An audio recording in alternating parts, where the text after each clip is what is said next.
liempo, mga 1.2 kilograms. Pamintang tunay, 1 pack. Asin.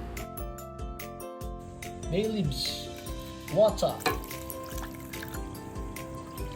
Takpan muna natin yan at pakuluan ng mga 40 to 45 minutes or hanggang sa lumambot yung liempo natin. Habang pinapakuluan natin yan, i-prepare na natin yung gulay na gagamitin natin.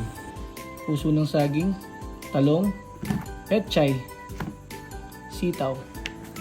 Tanggalin lang natin yung dulo ng sitaw at saka na natin siya hiwain. Putulin lang natin yung dulo ng petchay at okay na yan.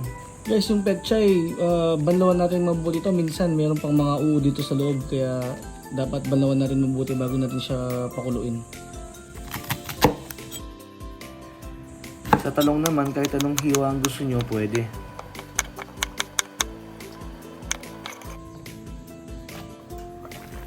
Ayan, okay na yan. Malambot na. Habang pinapacool down natin yung liempo, lulutuin na natin yung ating gulay. Unahin muna natin ng sitaw. After 2 minutes, lagyan na natin ng petchay. Then, isabay natin ang puso ng saging. Ayan, pakuluin lang natin yan ng mga 5 minutes. Ayan, after 5 minutes, pwede na yan. Huwag natin i-overcook. Ngayon guys, gagawin naman natin yung sauce ng kare-kare. Magpapainit muna tayo ng mantika. Pag mainit na, Unahin natin yung bawang.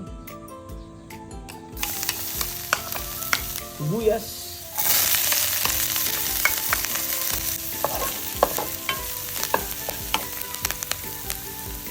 peanut butter, mga 3/4 cup.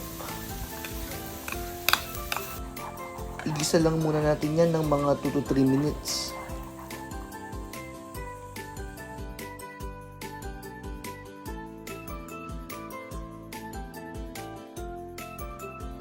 At ayan na yung resulta guys. Itutuloy na natin yung pagluluto. Patis. Mga 2 tablespoon. Paminta, isang sachet na maliit. And then i-mix lang natin ito at lutuin pa natin ng mga 2 to 3 minutes.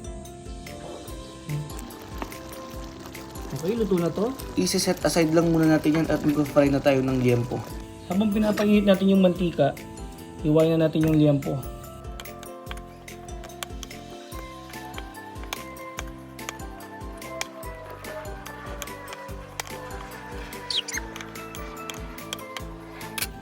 Asin lang ang ilalagay ko dyan. Tapos lamasin lang natin ng bonggang-bongga.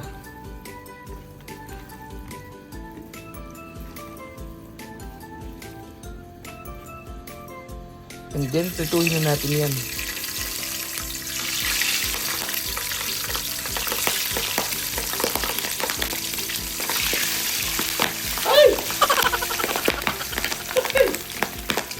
Takpan muna natin, nananakit.